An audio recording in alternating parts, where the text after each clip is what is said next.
A couple of things I should have put on the board last time. As I told you, I flunked board control in ed school.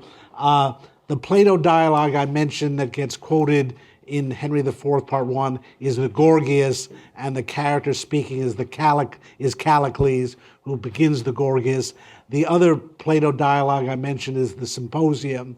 That's the dialogue in which Alcibiades gives a speech about how ugly Socrates' exterior is and compares him to either a Silenus or a satyr. And I was saying that Falstaff is a kind of Silenus or satyr figure. Actually, when we picture Falstaff, it's a lot like the way Socrates is pictured, a fairly old man with a beard, a little pudgy, maybe a lot pudgy in the case of Falstaff. I am moving a little fast in order to get us back on schedule, but I realized I forgot to talk about Hotspurs and Falstaffs Death last time, so I'm going to back up and say a few more words about Henry IV, Part 1, but we will get to Part 2 today. And I would like to discuss something more about how audacious these Henry IV plays are as dramas, to give you a better sense of Shakespeare's achievement here. And it will also help me tie together politics and literature. I've been trying to do that in this course. For example, I was talking about the Renaissance last time, which we think of as a cultural event, the revival of classical sculpture, the revival of classical architecture. But as I pointed out, it also had a very strong political element. It involved the revival of classical republicanism, both in practice in cities like Florence and Venice, but also in theory. And the great document of Renaissance republicanism is Machiavelli's Discourses, which is a commentary on the first 10 books of Livy's history of the Roman Republic. So along those lines, I'd like to suggest something about the deeply political background of Shakespeare's drama. And it has, by the way, I should have recommended it. If you want to read a good book about the Renaissance, still the classic and the greatest book is Jacob Burckhardt's The Civilization of the Renaissance in Italy, and that's very good in discussing the political aspects of the Renaissance. The chapter, The State is a Work of Art, is wonderful to read if you want to understand the political dimension, especially of the Italian Renaissance. Now I want to talk about something, a doctrine that's called decorum, or the hierarchy of styles. It's very basic to literature, especially up to and including Shakespeare's times. We've touched on this, but it has to do with the nature of the difference between tragedy and comedy. That is, for much of literary history, tragedy was thought of as the high form and comedy the low form. And among other things, that meant that tragedy deals with high-born figures, that it deals with kings and queens and princes and princesses and great generals, and in general with political leaders. The idea was a tragedy requires an elevated subject. And that does mean, in purely social terms, among other things, that the heroes of tragedies are people who are born to positions of high power. Indeed, in the Middle Ages, the operative definition of tragedy was the story of someone who had fallen from high degree. Whether through overthrow or illness or something else, but tragedy was specifically conceived of as someone moving from a position of great fortune to low fortune. And comedy, correspondingly, was thought of as the genre that deals with low people, ordinary people, and that means people of low degree. And if you go back to the ancient world, to Greek and Roman tragedy, you will not find, I believe, a single one of these tragedies that does not deal with a person of high station politically. Part of it was the sense that, as Aristotle puts it in the Poetics, a tragic figure should be of some magnitude. A story to be tragic can't be simply a little story of private life. It must deal with someone who can be taken seriously, whose fortunes are bound up, let's say, with the fortunes of a whole city or a whole state, a whole country. Therefore, someone who matters. And comedy deals with ordinary private affairs, particularly matters of love, romance, how ordinary people sort themselves out. Now, corresponding to this idea of, and this again was called decorum, was the idea that the style should suit the subject matter, and that therefore these high subjects should be treated in a high style, and the low subjects should be treated in a low style. Therefore, comedy and tragedy look very different in the ancient world. You can pick them out often just by the diction. English is actually wonderful in terms of its levels of diction, and I'll illustrate the possibilities with 3 sentences that mean the same thing, but will sound very different to you. The first, the agony has abated. The second, the pain has stopped. The third, it don't hurt no more. Now you laughed at that one. You knew that it don't hurt no more comes from a comedy, whereas if you hear the agony has abated, you figure you're in a tragedy. And indeed, authors use these resources of language, diction, syntax, to differentiate writing comedy from writing tragedy, so that you expected to hear lines like the agony is abated when we're reviewing a tragedy. A tragedy would be written in very solemn meters in the ancient world, whereas comedy was more fun. And, we would differentiate it by saying this isn't quite true for the ancient world or even for Shakespeare's day, but let's say we'd say that tragedy would be written in verse and comedy would be written in prose. That's something that we'll see, Shakespeare does in these Henry plays. Now, this was still a very strong literary proposition in Shakespeare's day. That if you're dealing with tragedy, you must deal with high-born figures. Comedy will deal with low-born figures. There are a few exceptions. There are 3 so-called middle-class or bourgeois tragedies in the Renaissance: Arden of Feversham, the Yorkshire tragedy, and A Woman Killed with Kindness. You don't recognize any of those names because these things aren't too famous. It really is only in the 18th century that we start getting serious movement to write tragedies about middle-class characters. It's actually roughly contemporary with the French Revolution and the whole democratic revolution in modern thinking, that tragedy shouldn't be restricted only to famous people and aristocrats and royal people, but common people, ordinary people, should be the subject of a tragedy too, and that becomes a big movement in the 19th century. But Shakespeare is still in the world of this notion of decorum. Now, it seems very artificial to us.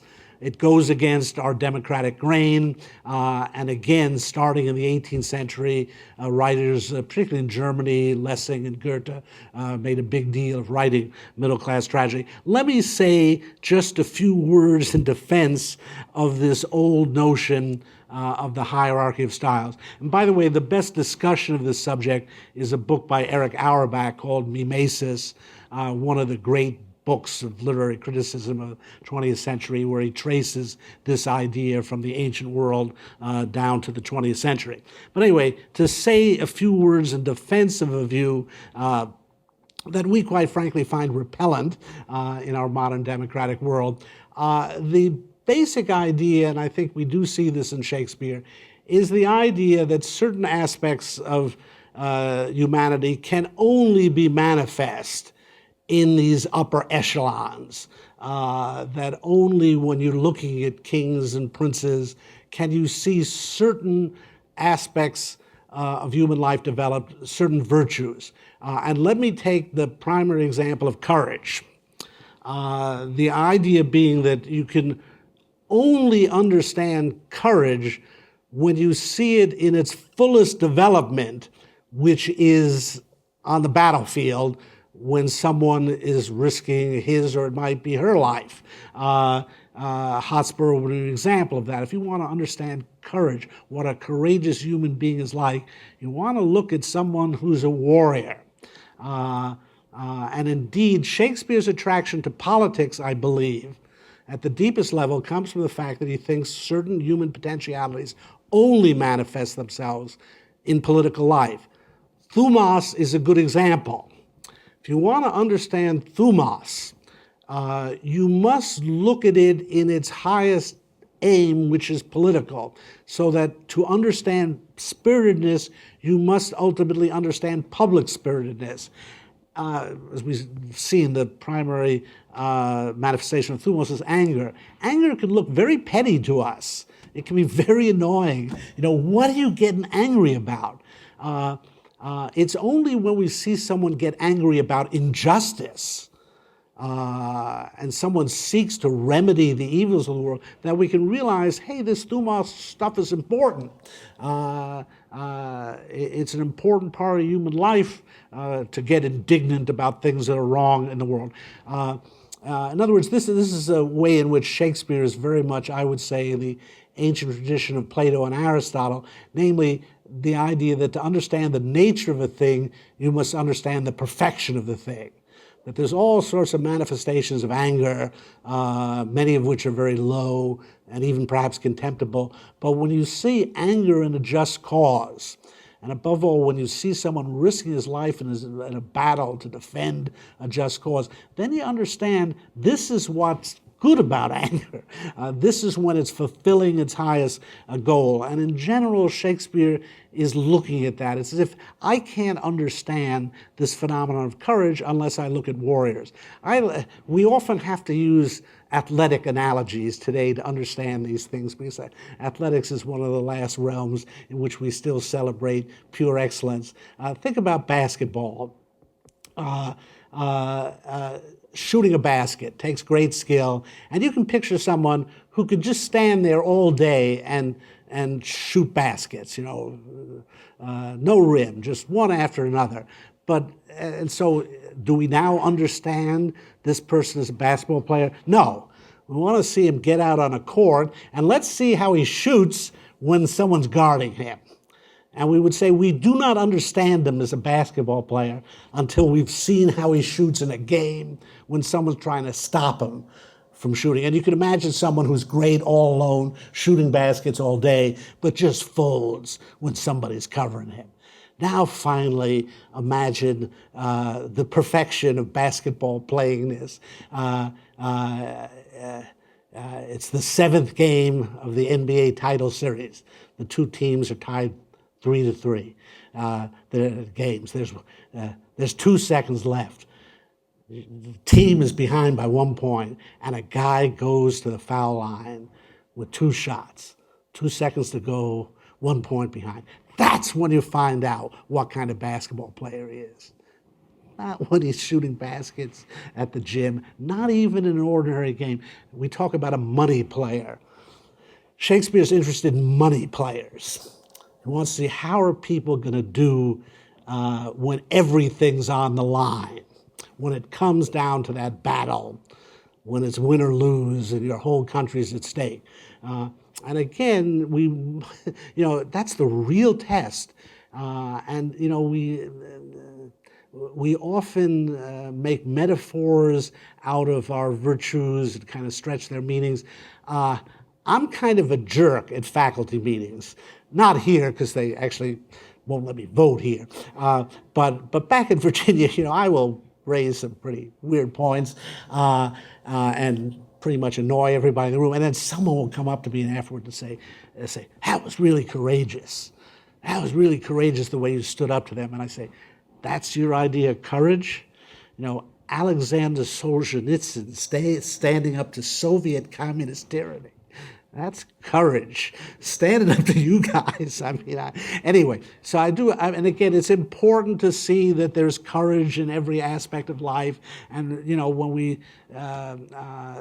talk about it, it's legitimate to use the term, but Shakespeare's interested in the ultimate and pure form of courage, which he would say manifests itself on the battlefield. So that's the way in which I would defend this notion that did prevail among Greek tragedians in Shakespeare's day, that you're looking at these highborn characters, you want to know how they perform in situations where everything's at stake, not their personal fortune, but maybe that of a whole country. Now, having said that, it's clear that Shakespeare does something new with this traditional notion of decorum. And that's what I'm talking about when I try to isolate what's so audacious about these Henry IV plays. Richard II is much closer to traditional tragedy. It's pretty much only about highborn people. A couple of gardeners wander in, but they sound just like the highborn people. It's written all in verse. It's all elevated. So it's perhaps the closest Shakespeare comes to that traditional idea of tragedy. He clearly wanted to try something new in these Henry IV plays. And so we can start talking about the division here, that we have scenes among these highborn nobles, dukes and earls and barons and so on. And then we have scenes in a tavern with ordinary people, Ned Poins, tapsters, Francis, and so on. And you can see that Shakespeare differentiates these scenes stylistically very sharply, because the scenes among the nobles are written in verse and the scenes among the common people are written in prose. The language, the diction is very high-flown, even at times highfalutin among the nobles. It's very racy among the common people, a lot of slang. Hal even prides himself on learning the slang of the common people. I bring up the issue of hierarchy of styles, decorum, what Auerbach discusses in Mimesis, because this is very relevant to Shakespeare. In fact, there's a chapter on Henry IV in Mimesis. It's called The Weary Prince, and it's one of the most interesting things ever written about Shakespeare. However, here's the difference. Prince Hal moves between these two worlds in this play. And so one of the most highborn people in the play, if not the most highborn, moves between verse and prose, moves between the court and the tavern here. And even Falstaff, remember, he is Sir John Falstaff, and he is a commander in war. Even he socially doesn't belong in that tavern, though he revels in it. So clearly Shakespeare's doing something more complex here. I mean, when I set up this ideal of decorum so that you can see how it's relevant to Shakespeare, but he's not willing to be confined by it. And it's one of, again, the things that makes him such a dramatic genius. So we do get these interesting moments in the play that show how daring Shakespeare is. In Henry IV, Part 1, page 59, so this would be Act 2, Scene 4, about line 535, we suddenly find a note being read that comes from Falstaff's pocket, and we see a capon, 2 shillings, 2 pennies, sauce, 4 pennies, sack, 2 gallons, 5 shillings, 8 pennies, and so on. You never see this in the Iliad. You never find out what an ox costs in the Iliad. Never in any of the Greek tragedies do you ever see prices attached to things. This is a dimension of life that is simply omitted from tragedy. But Shakespeare, he's creating some kind of hybrid form in these plays. It's not quite tragic, not quite comic. It's a strange mixture of the two where we get these two views. A more important moment in light of this is in Henry IV, Part 2. This would be on page 33. So Act 2, Scene 2. This dialogue between the prince and Poins. By the way, this is what Auerbach discusses and why he calls this chapter The Weary Prince. Hal begins, "Before God, I am exceeding weary. Is it come to that? I had thought weariness durst not have attached one of so high blood." So there it is. You know, you're a character out of a tragedy. You've got high blood. You shouldn't be weary. You shouldn't feel the burden of a human body. You're supposed to be above that. Faith it does me, Hal says, though it discolors the complexion of my greatness to acknowledge it. Doth it not show vilely in me to desire small beer? I think small beer is like Michelob Light. I think it is a low alcohol beer. And notice it discolors the complexion of my greatness. Hal is becoming recalcitrant to his own role in these plays. What am I doing in a tavern? Doth it not show vilely in me to desire small beer? Again, Oedipus doesn't wander out in Sophocles and say, hey, let's have a couple of small beers together here in Thebes. But Shakespeare dares to have his prince, who will soon be Henry V, drink small beer, and points as why a prince should not be so loosely studied as to remember so weak a composition. Belike then my appetite was not princely got. For by my truth I do now remember the poor creature small beer. But indeed these humble considerations make me out of love with my greatness. Now do understand, he keeps coming back to his greatness here. He keeps reminding his companions and himself, I'm too great to be here. Remember from the start he said it was a masquerade. He was just putting on this disguise for political reasons. And now we sense a problem that's going to be very basic to Henry IV, Part 2, namely the way people become captive of the disguises or the roles they adopt.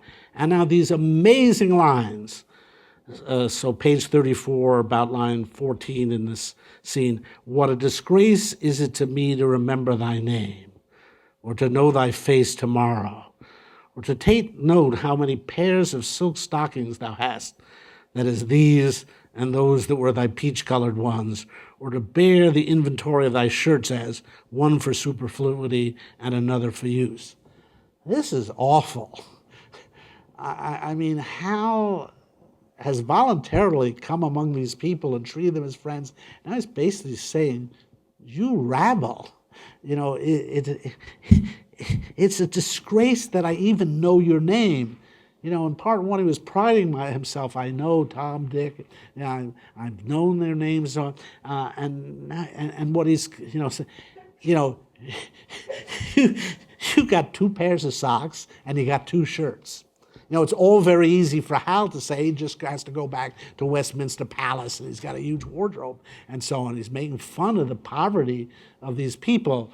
Now, this is again, incredibly stretching things on Shakespeare's part. I am showing you what I've been calling a kind of democratic impulse in Shakespeare, show that the king must get in touch with the people. It's very important to reform the kingship. I do want to stress, however, we must not make the mistake to think that Shakespeare is a democrat in the modern sense.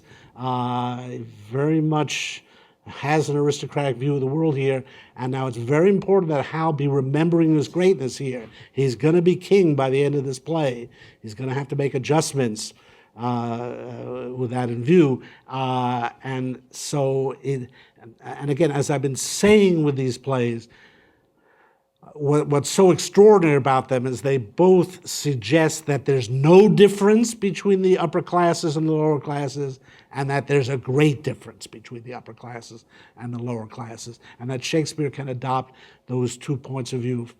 From one perspective, Shakespeare shows us how equivalent everybody is, and in particular, Shakespeare is never taken in by mere high birth.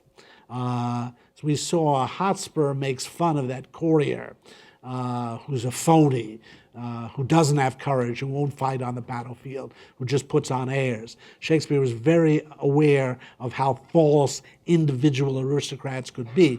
Still, he is very interested in the phenomenon of true aristocracy.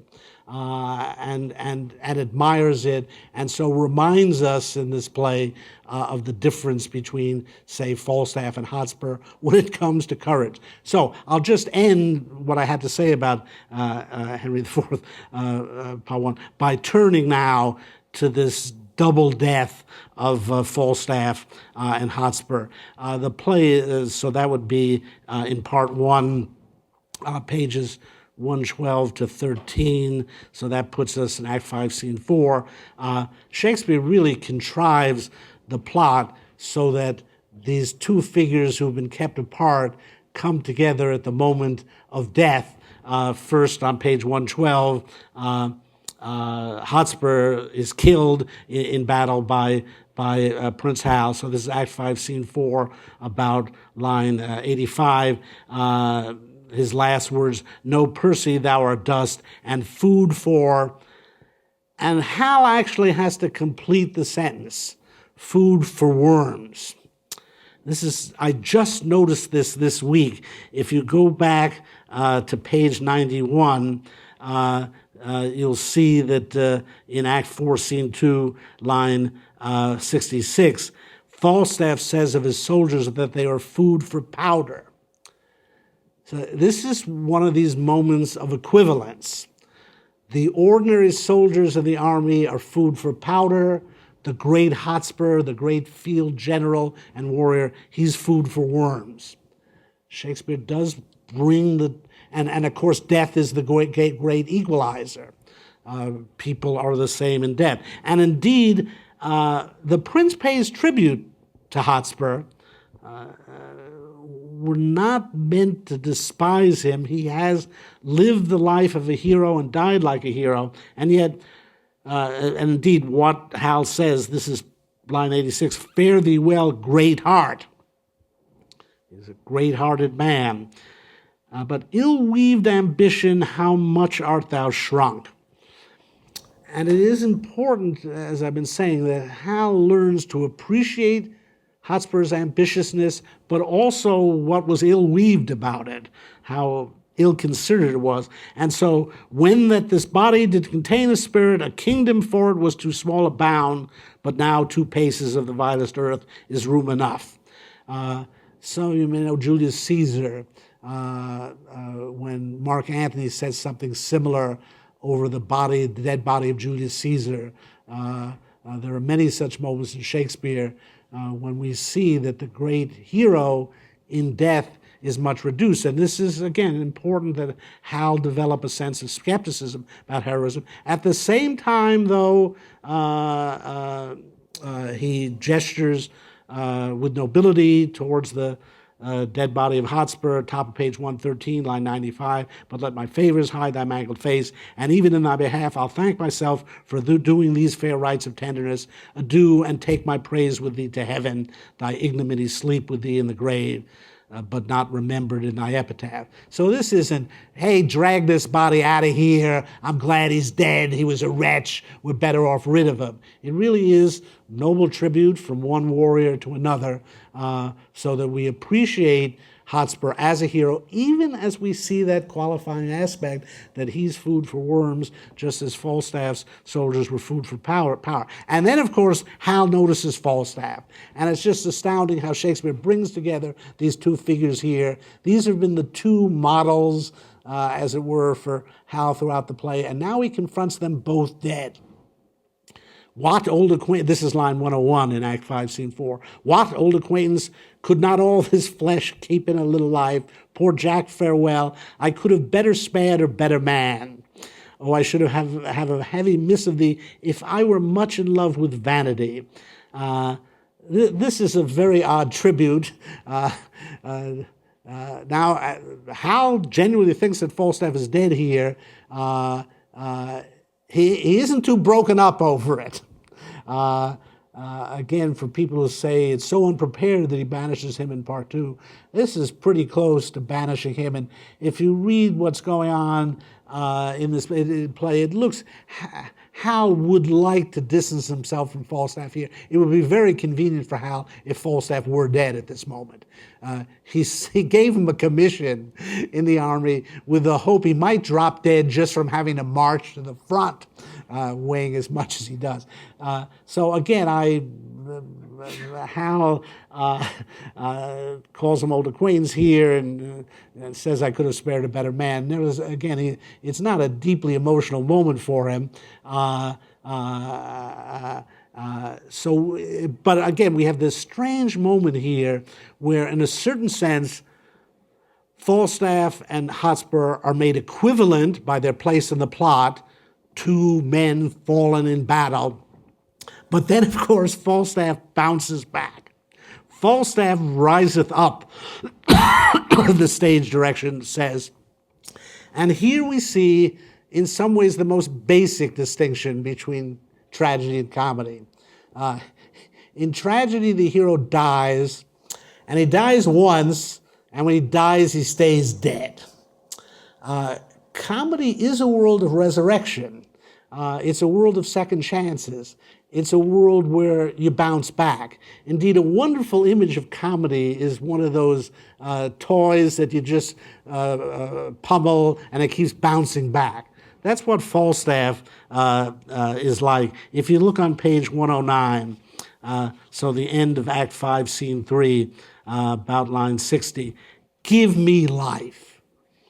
Give me life which I can save, so, if not, honor comes unlooked for, and there's an end. So we have, as I've said before, Hotspur places honor above life. Falstaff places life above honor. And that's what's in the nature of the comic hero here. He does bounce back. He gets a second chance, and often a third chance, and a fourth chance. We'll see this as we come to Shakespeare's comedies proper. And indeed, this speech on page 113, Act 5, Scene 4, about line 110, Hal has said he'll see Falstaff emboweled. Emboweled? If thou embowel me today, I'll give you leave to powder me and eat me tomorrow. So blood, 'twas time to counterfeit. Or that hot termagant Scot had paid me Scot and lot too. Counterfeit! I lie. I am no counterfeit. To die is to be a counterfeit, for he is but the counterfeit of a man who hath not the life of a man. But to counterfeit dying, when a man thereby liveth, is to be no counterfeit, but the true and perfect image of life indeed. And then the very famous line, the better part of life, better part of valor is discretion, in the which better part I have saved my life. Now, it's very interesting how the word counterfeit echoes throughout this speech. It is indeed the charge against the comic figure that he's a mere counterfeit. He's not a real hero. And again, Shakespeare really is daring the way he sets up an interplay between this and the position of King Henry IV on the battlefield. If you go back to page 107, so Act 5, Scene 3, we learn that the king is sending doubles of him around the battlefield. This is Act 5, Scene 3, about line 20. This Douglas? No, I know this face full well. A gallant knight he was, his name was Blunt. Semblably furnished like the king himself. Douglas had been pretending to be the king to offer protection to the actual Henry IV by drawing off people who would try to kill him instead. And, excuse me, not Douglas, it was Blunt, I guess, whoever it is. But it's Douglas speaking here. Somebody first like the king himself. A fool go with thy soul whither it goes. A borrowed title hast thou brought to dear. Why didst thou tell me that we're king? The king hath many marching in his coats, we learn. Or on page 110, here even more to the point, this is Act 5, Scene 4, about line 23, where Douglas finds another one. Another king, they grow like Hydra's head. I am the Douglas, fatal to all those that wear those colors on them. What art thou that counterfeits the person of a king? Now this is just before Falstaff uses the word counterfeit, but it does set up an echo between the two scenes. Douglas grieves his heart, so many of his shadows thou hast met. And then the king says, the king himself. And Douglas says, I fear thou art another counterfeit, and yet in faith thou bearest like a king.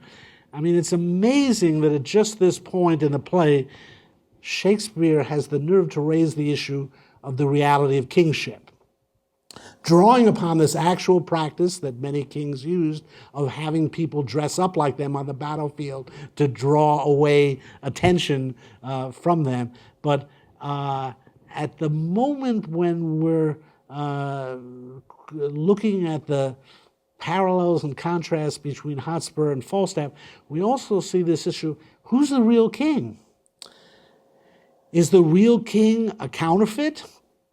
What makes a king? Is it just the appearance of the king? Again, Shakespeare raises this to give us these both sides. In one sense, the king is just an appearance, and you just dress up a guy like a king, and you got a king here. Shakespeare's hope is you can get a real king, a man with a kingly nature in the person of Hal.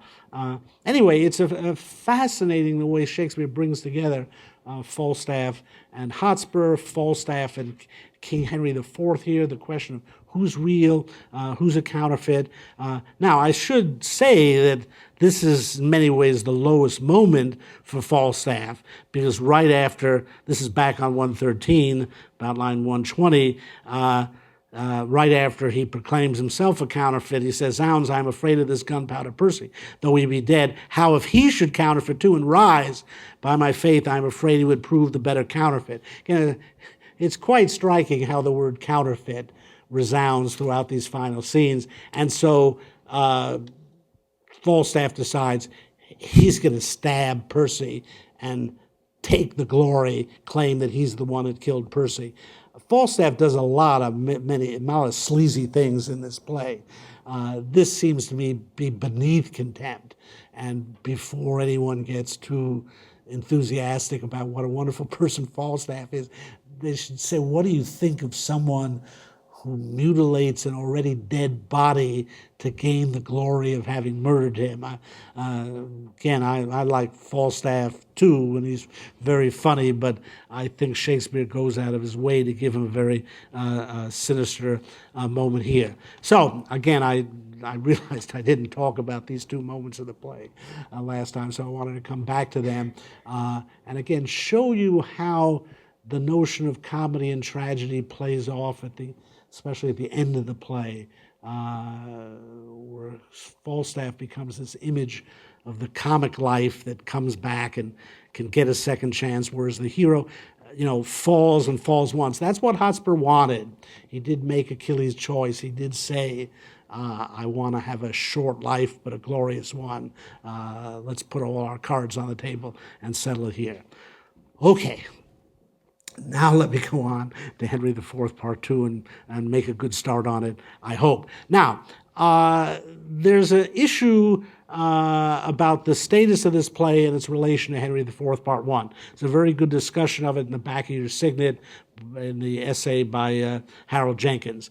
That is, there are two views of the play. One, that Part 2 is a genuine sequel and integrated with Part 1. Another is that Shakespeare just came up with a sequel in the Hollywood sense, that Part 1 was such a success, he just had to do Henry IV Part 2 for box office reasons.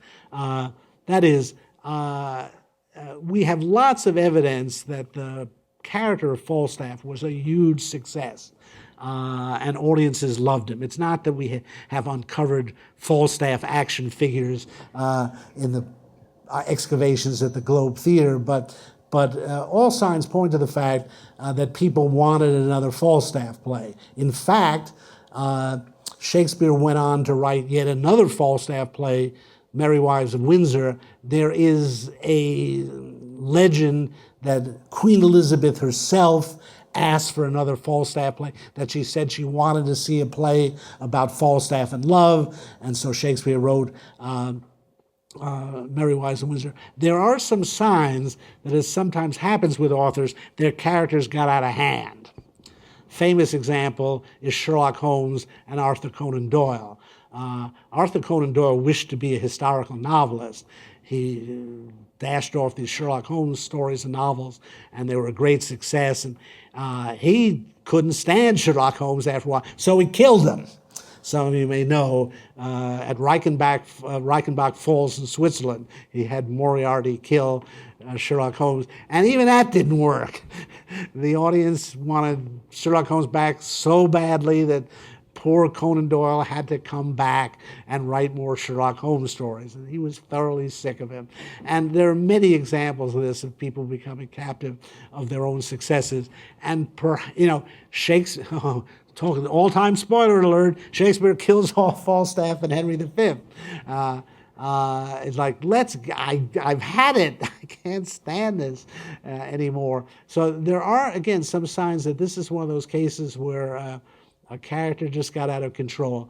Nevertheless, I'm skeptical of this view. Now, as you can see, I'm trying to treat not just Henry IV parts 1 and 2 as an integrated artistic whole. I'm trying to see this whole tetralogy here from Richard II through Henry V as an integrated work of art. I think I'm showing you how certain themes run through the 4 plays, how they're tied together. I'll give you some more examples of that today. There are some problems with treating the 4 plays as a whole. Clearly, stylistically, Richard II is different. And it does seem to have been written maybe 2 or 3 years earlier. But Henry IV parts 1 and 2 and Henry V do seem to be written roughly the same time. I do think that they're integrated. But again, as you can see from the Jenkins essay and other things, there's a debate here. And the argument for Henry Part 2 as the Hollywood sequel, that is a sequel demanded only by box office considerations, is the repetitive nature of Part 2. People have said, Shakespeare really just wanted to write Henry IV Part 1 and builds up this grand scene on the battlefield, and we settle accounts, and Shakespeare used up a lot of the historical material. The grand battles are there in Part 1. It has the grand figure of Hotspur. Here he was with the public demanding a Part 2. He'd already killed Hotspur, and he had to fill out the play with a lot more scenes with Falstaff, which was good because basically the public was demanding Falstaff. But there's something a little formulaic. If you look at the plays, both plays in Act 2, Scene 4, Hal and Poins spring a joke on Falstaff. They have tricked him. In Part 1, they get him talking about this highway robbery exploit. In Part 2, they actually get him talking about Hal and Poins and embarrass him. There's a lot of repetitiveness in Part 2. I'm going to claim that that's deliberate, and that's the point. That the repetitiveness is exactly what Shakespeare wants to show. That everything that was fun in Part 1 starts to go stale in Part 2. And one might take as the motto for what's going on words from Henry IV, Part 1, Hal's soliloquy at the end of Act 1, Scene 2. So this is page 15 in Henry IV, Part 1, Act 1, Scene 2, about lines 207 and 8. If all the year were playing holidays, to sport would be as tedious as to work. That could be the motto for Part 2. If all the year were playing holidays, to sport would be as tedious as to work. The holiday spirit of Part 1 starts to look tedious in Part 2, if nothing else out of sheer repetitiveness. That yes, this is fun, this is carnival, isn't it wonderful we're seeing hierarchies overturned here? Isn't it great to see the thieves celebrated? Let's make fun of the law and justice. Yet it starts to get old in part two. Indeed, everything starts to get old in part two. Part one is dominated by a spirit of youth. Prince Hal is youthful. Hotspur, Shakespeare cut his age by 20, 30 years, so he too would be youthful. Falstaff goes around parading as youthful. And there is a kind of youthfulness to part one, this joy of celebration. But now we're starting to things to close in on people. If we go back in part two to page 34, that scene I started reading with you, so this is Act 2, Scene 2, about line 30.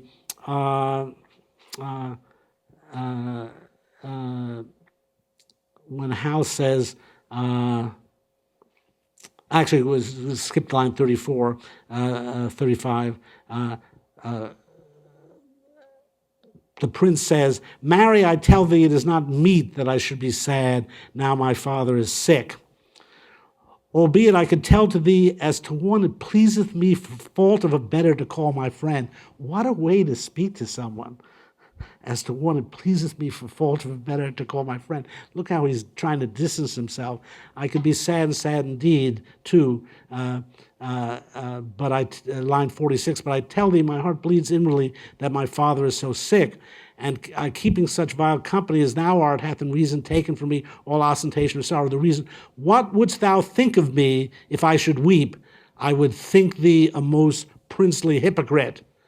And Hal continues, it would be every man's thought too, and thou art a blessed fellow to think as every man thinks. By the way, again, you see here the value of Hal's truancy. He has gone out among his people to learn how they think. And what he likes about a Poins is he's like a perfect polling subject. He's the average man, to think as every man thinks. But what we see here is Hal has become captive of a role that he thought he had merely adopted. I'm going to be a truant. I'm going to hang out in these bars and taverns, but I can throw it off any time. No problem.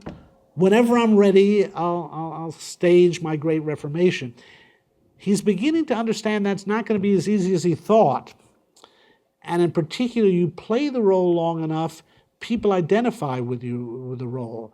He has always cared about his father, but he has pretended in public as if he did not. And now if he suddenly expresses concern about his father, it will look hypocritical. And in general, that's what we see happening in this part two. Things are catching up with people. They've been playing roles and getting away with it. But now it's getting harder and harder. Look at page 54. This is one of the clearest moments of repetition. This would be Act 2, Scene 4, about line 315. Again, this is a carbon copy of what happened in part 1, even at the same point in the play, Act 2, Scene 4. Hal and Poins have been overhearing Falstaff. He's been telling these nasty things about them, and they trap him. They confront him with the fact that they're there, and Falstaff rather sheepishly says at line 313, "Didst thou hear me?" And then Prince Hal gets him really worried. "Yes, and you knew me, as you did when you ran away by Gad's Hill. You knew I was at your back and spoken on purpose to try my patience." You see, he's cut off Falstaff's retreat. In part 1, Falstaff got away with it. He came up with this great thing. "Oh, by instinct, I knew you were the heir apparent. How could I attack the heir apparent?" And Hal's merciless here. He won't for a minute allow him the old escape. We've really caught you this time. And for the first time, Falstaff is at a loss for words. It's a little hard to see it on the page, but it can be, an actor can make it quite clear. But look at Falstaff's answer. No, not so. I did not think that was within hearing. And Look how long it's going to take him to come up with an answer. I shall drive you then to confess the willful abuse, and then I know how to handle you. No abuse, Hal, mine honor, no abuse. His mind's racing here. What can I say this time? So he's just repeating words that Hal has said. No abuse, Hal. No abuse. No abuse, Ned, in the world. Hal said, I dispraised him before the wicked, that the wicked might fall in love with thee, in which doing I have done the part of a careful friend and true subject, and thy father is to give me thanks for it. No abuse, Hal, none, Ned, none. No faith, boys, none. He does get out of it. This guy is incredibly facile verbally, but it takes him longer, and it's not as good as part one. This is where you could say, oh, Shakespeare's lost it. He couldn't come up with anything as brilliant as part one. I don't think that's Shakespeare. I think this is not a sign of his weakness as a dramatist. It's a sign of his strength. He's portraying something about Falstaff here by having him not get out of this. It is indeed the whole problem portrayed in part two here, that for one thing, the bills are coming due. One thing, tradesmen are going after Falstaff to make him finally pay those bills we saw piling up. Women are now asking him to fulfill their promises.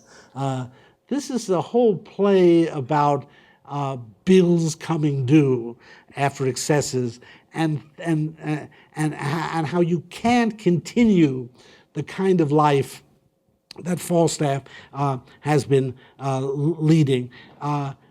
It's a very depressing play in many ways. Part one is a play of great high spirits. Part two is dominated, for example, by images of illness, disease, aging, and death.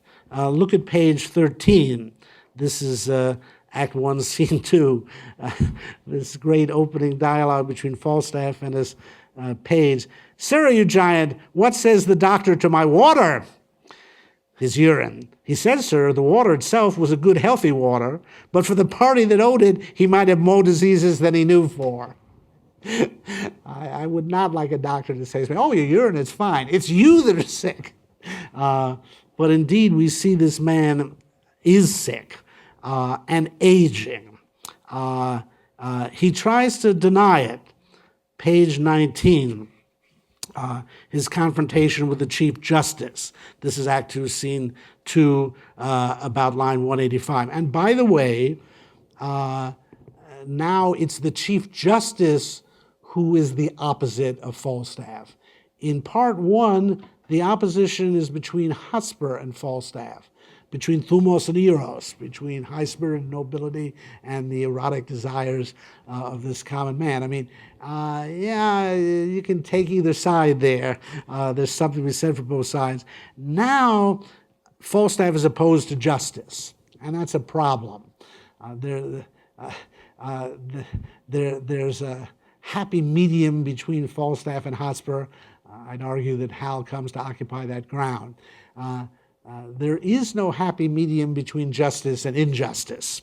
And Falstaff is cast as the antagonist of justice here, and that's why he doesn't do as well here.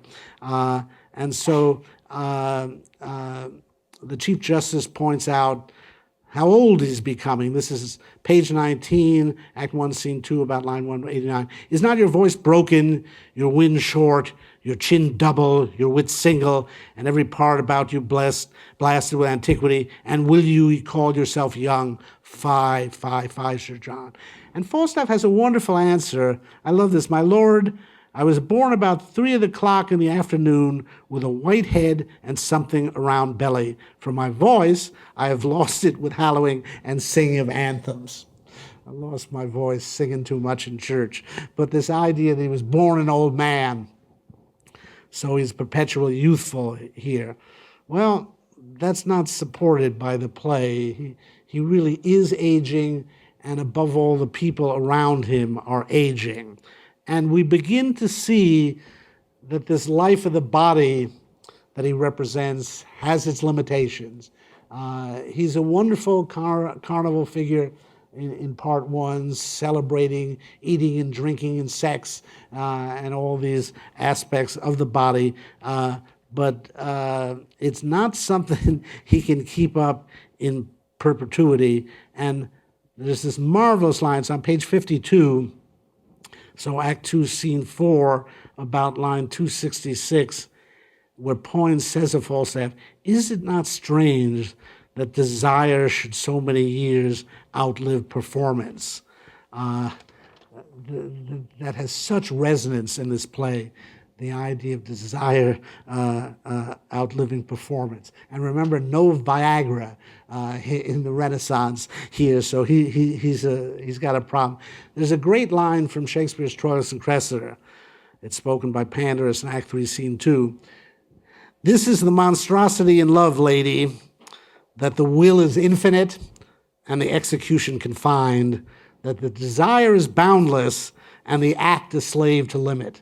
That's just incredible, that line. I'll keep coming back to it when we get to the comedies, but this is the monstrosity in love, that the will is infinite and the execution confined, that the desire is boundless and the act a slave to limit. That's as close to metaphysical as Shakespeare ever comes. But it is the problem. You live this life of infinite desire, but your body is not infinite and eternal. And after a while, you can't perform anymore. And there's such a strong sense in the play of the aging of the body. Page 51, Doll tear sheet. This is Act 2, Scene 4, about line 235. Says to Falstaff, "Thou whoreson, little tidy Bartholomew Boarpig, when wilt thou leave fighting a days and foining a nights and begin to patch up thine old body for heaven?"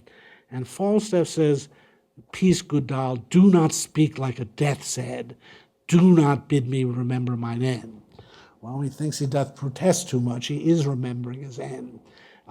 And so much of the play is pointed to that sense of the ending of life coming. And to reinforce this sense, Shakespeare creates the first two great portraits of senility in world literature, Justice Shallow and Justice Silence. Here, I mean, again, Shakespeare's no limits to his power. He takes it to a whole nother level and starts writing the drama of Samuel Beckett and Harold Pinter around 1600. He is so far ahead of his time here. It is one of the reasons these two plays are difficult to read, and especially part two, because, as I warned you, so much of the dialogue is meaningless. Because Shakespeare is trying to portray what happens to people when they get old and their minds start to stray and they forget things and don't quite know what they're talking about. Again, it's a kind of dialogue that we don't see again until the 20th century to dramatists like Beckett and Pinter. Let's turn to page 62. So this would be Act 3, Scene 2. I'm going to read a good bit of this to give you some flavor of it, starting about line 9. These are two old men, and what are they talking about? They're talking about their youth. And that's the counterpoint Shakespeare sets up in this play between youth and old age. So Shallow says, "By ye know, I dare say my cousin William has become a good scholar. He is at Oxford still, is he not?" "Indeed, sir, to my cost." "He must then to the Inns of Court shortly. I was once at Clement's Inn, where I think they will talk of mad Shallow yet." These people who idolize their youth. I was a wild guy when I was at college. "Ah, you were called lusty Shallow then, cousin." "By the mass, I was called anything. And I would have done anything indeed too, and roundly too. There was I, and little John Doyd of Staffordshire, and Black George Barnes, and Francis Pickbone, and Will Squeal of Cotswold Man. You had not four such swingebucklers in all the Inns of Court again." It's amazing, you know. Shakespeare's giving us Henry Bolingbroke. He's given us John of Gaunt. He's given us Henry V. And now he gives us John Doyd of Staffordshire, and George Barnes, and Francis Pickbone, and Will Squeal, a Cotswold man. I mean, these nobodies. Who knows if these are the real names of people? In a way, who cares? But this is what Shakespeare's doing here now.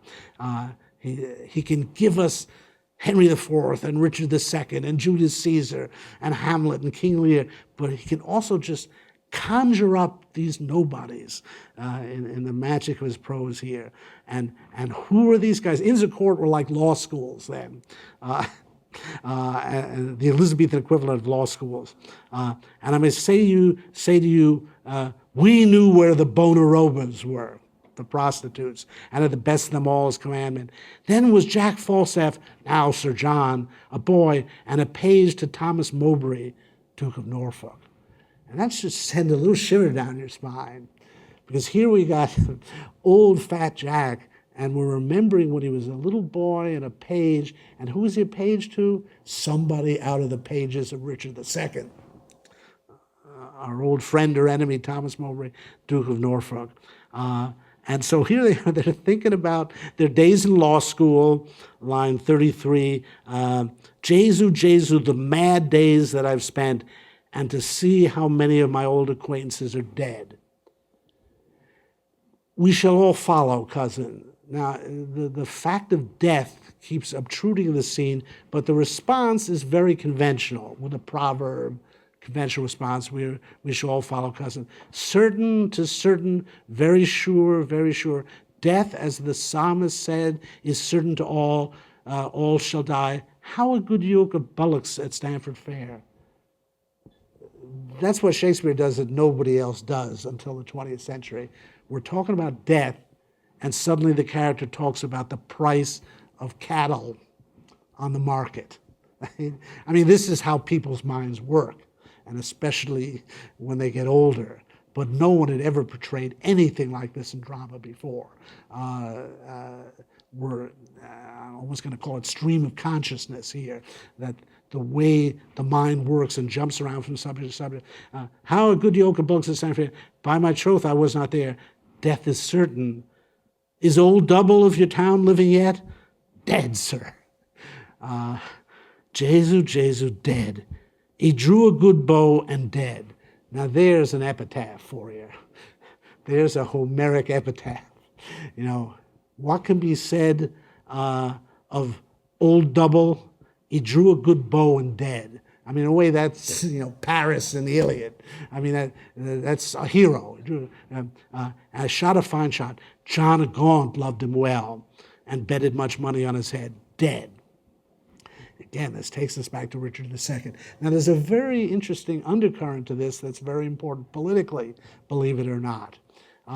Because what Shakespeare is showing us in the scene is the generation of Richard II is dying off. This is actually going to be the great hope for Henry V. That we've had this problem of people coming to the throne with a weak title. But you've only got a weak title when the people who remember the old king are alive. It's actually very important that we get these indications here, that the world of Richard II that we saw in that play is fading into the past here, and one by one, the people that were alive at the time of Richard II are now dead. This is going to give Hal that fresh start he needs. Anyway, continuing here, bottom of page 63, line 50. It would have clapped in the cloud at 12 score and carried you a forehand shaft of 14 and a 14 and a half. This is like the mind of Abe Simpson. Telling you these stories that go on and on in levels of detail you couldn't care less about. That would have done a man's heart good see. How a score of views now? He goes back to the prices on the livestock market thereafter as they be. A score of good ewes may be worth £10. And as old Double dead, their minds are wandering between this terrible fact of death and all these mundane details that country squires care about, namely how much does cattle cost.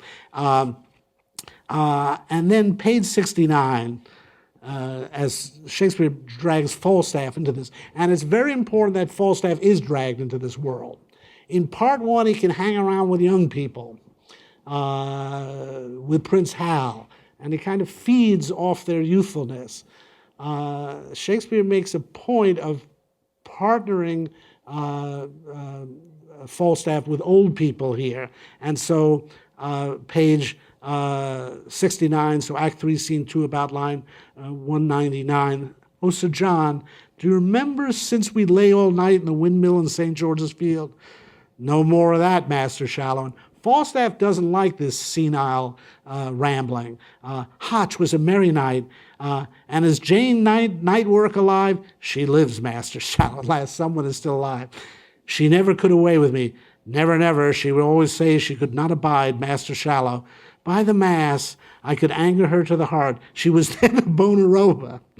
Does she hold her own well? Old, Master Shallow.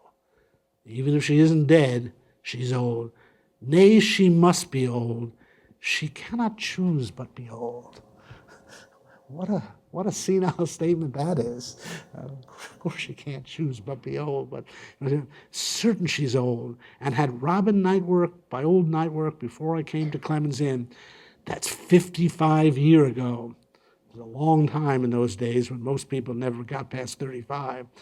Ha, cousin Silence, that thou had seen that this night, and that this night and I have seen. Ha, Sir John said, we have heard the chimes at midnight, Master Shallow.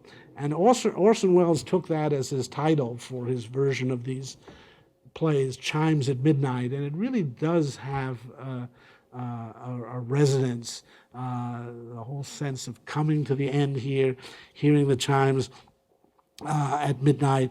And page 73, towards the end of the scene, so Act 3, Scene 2, on line 328, Falstaff's making fun of these old men. He's downplaying what a great life they led at college and law school. And now has this Weissensdagger become a squire and talks as familiarly of John of Gaunt as if he had been sworn brother to him.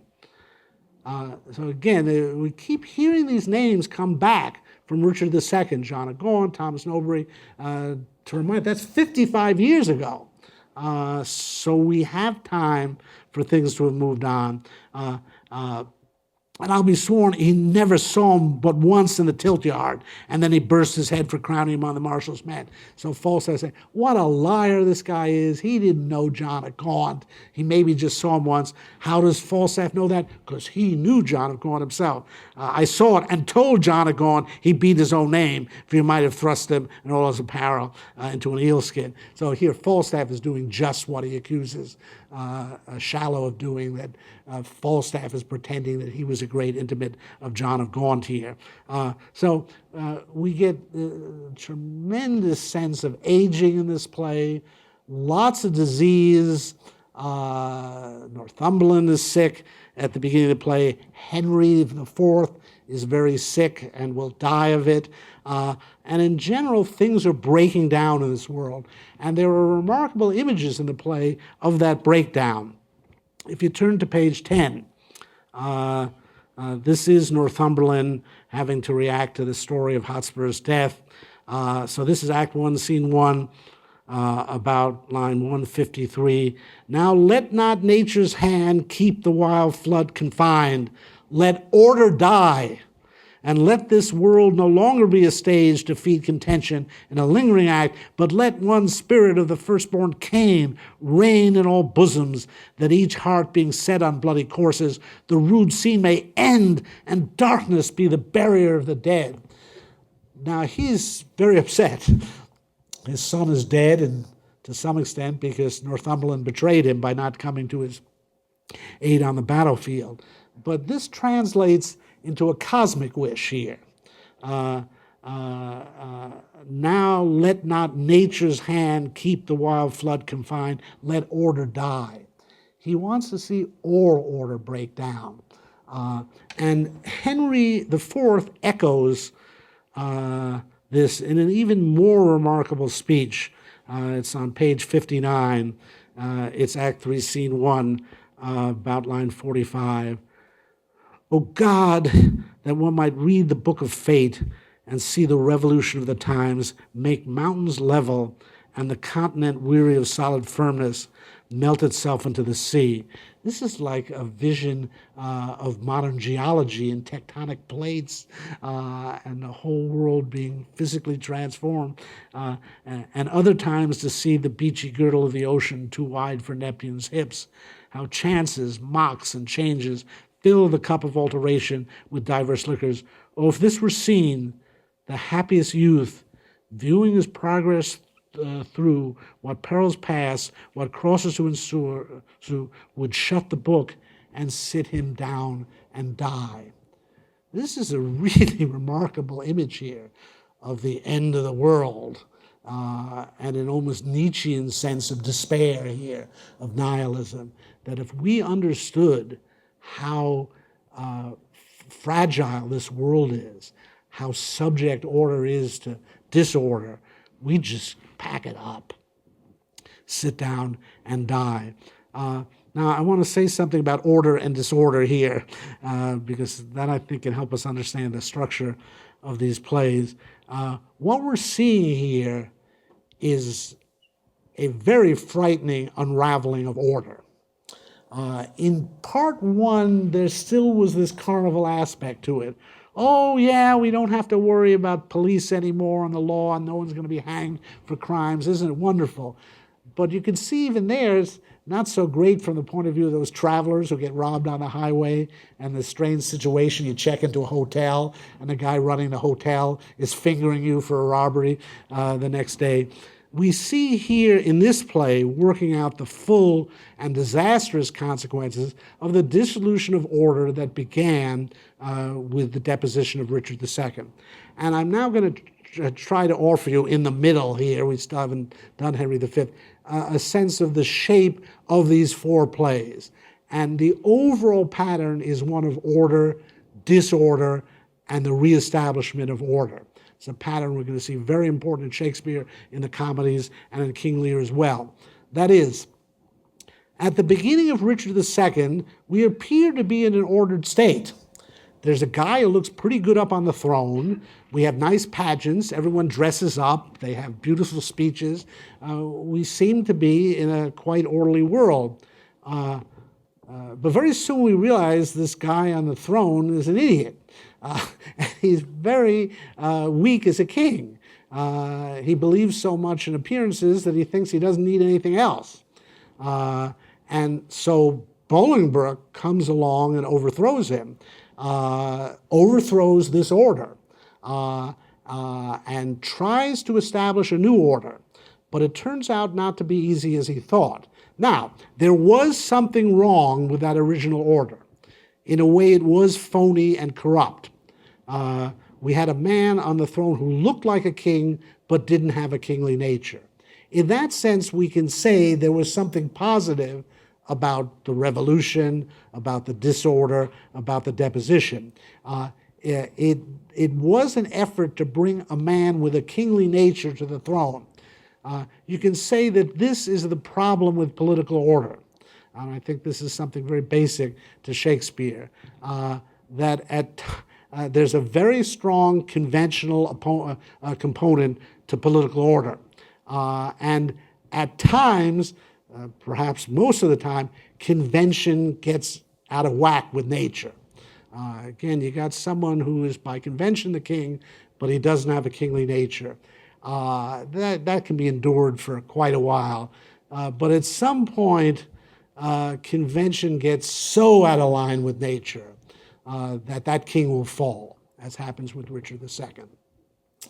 And then we have the problem we've been talking about in the case of Bolingbroke, how he can get back some of that aura of convention, that he won't have to be defending his kingship every moment against usurpers. But we see how problematic that is, how he's trying to create the aura of a crusade, get people to unite behind him. But in fact, what we see is progressive disorder.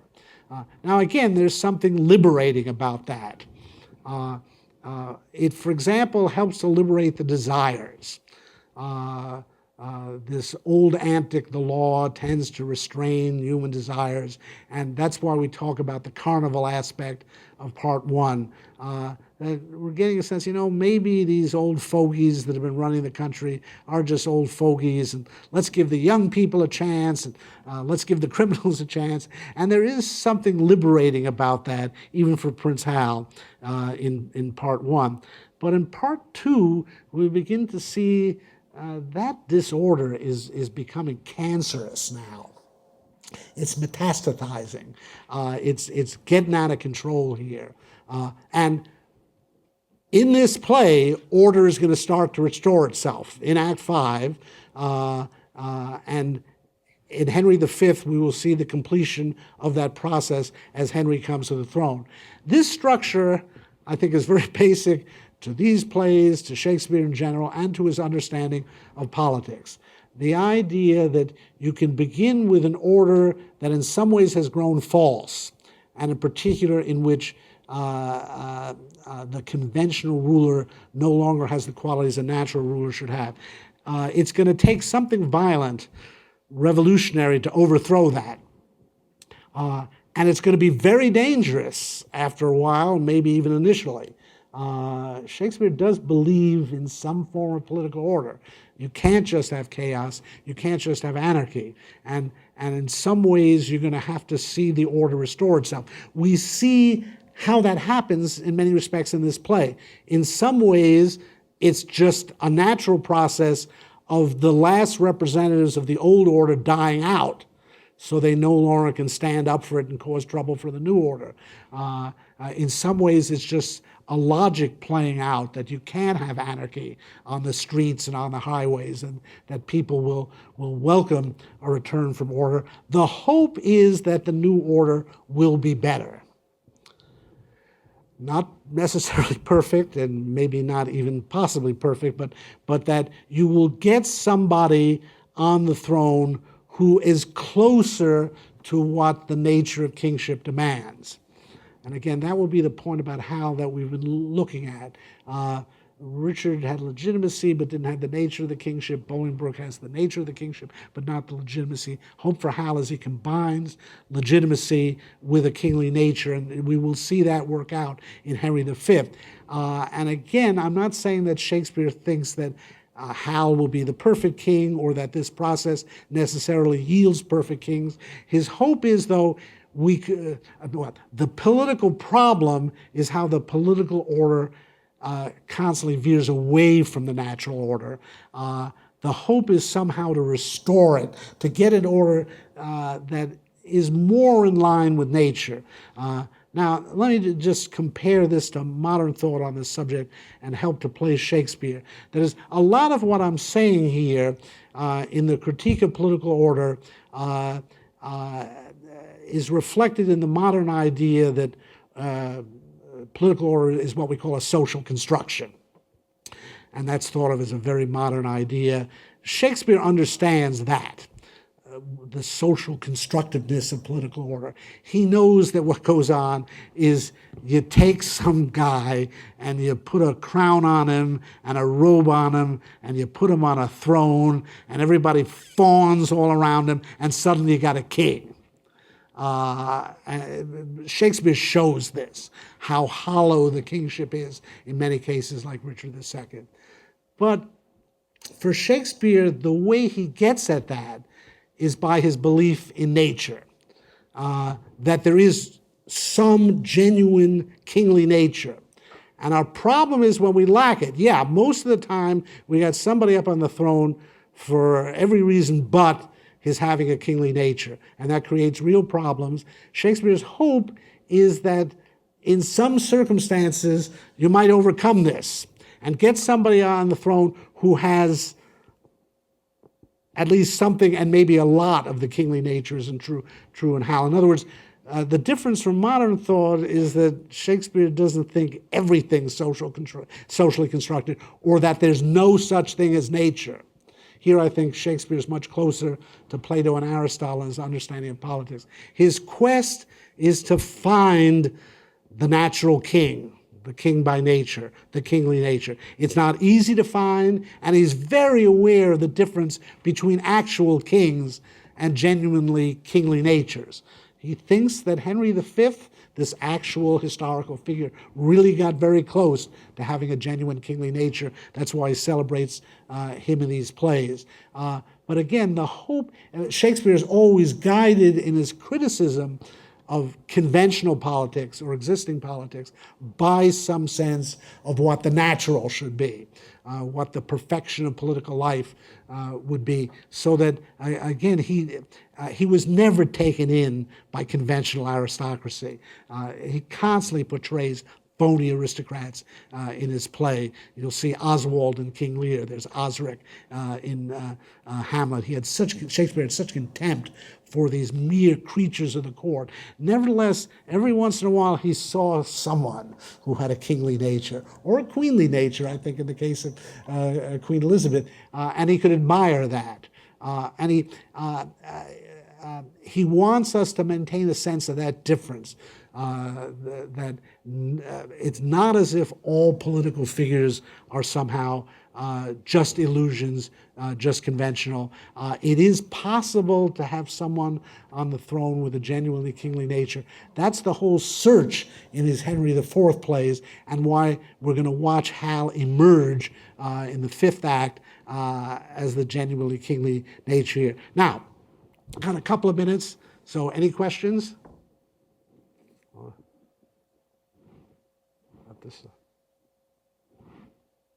Yes. I guess we've already talked about this for quite a while, but how would you define this kingly nature? Do you define it heroically? Okay, the question is, how do you define the kingly nature? For one thing, it's going to be a man with this thumos, this spiritedness. It's someone who can get angry about things and indignant about injustice, and who will stand somehow for the common good. But he can't be as one-sided and crazy in his spiritedness as Hotspur. He's going to need to be able to control it. He's going to have to be a warrior. Going to have to be a good general, leader of armies. He's going to have an appreciation of the common people and understand that perspective without simply being absorbed into that perspective.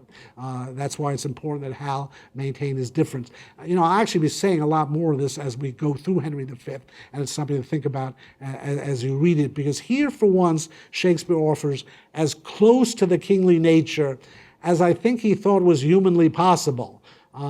And it's a real problem to produce this kingly nature, because we've already seen there are things in the nature of being a prince and being raised as the next king that will inhibit you from developing these kingly qualities.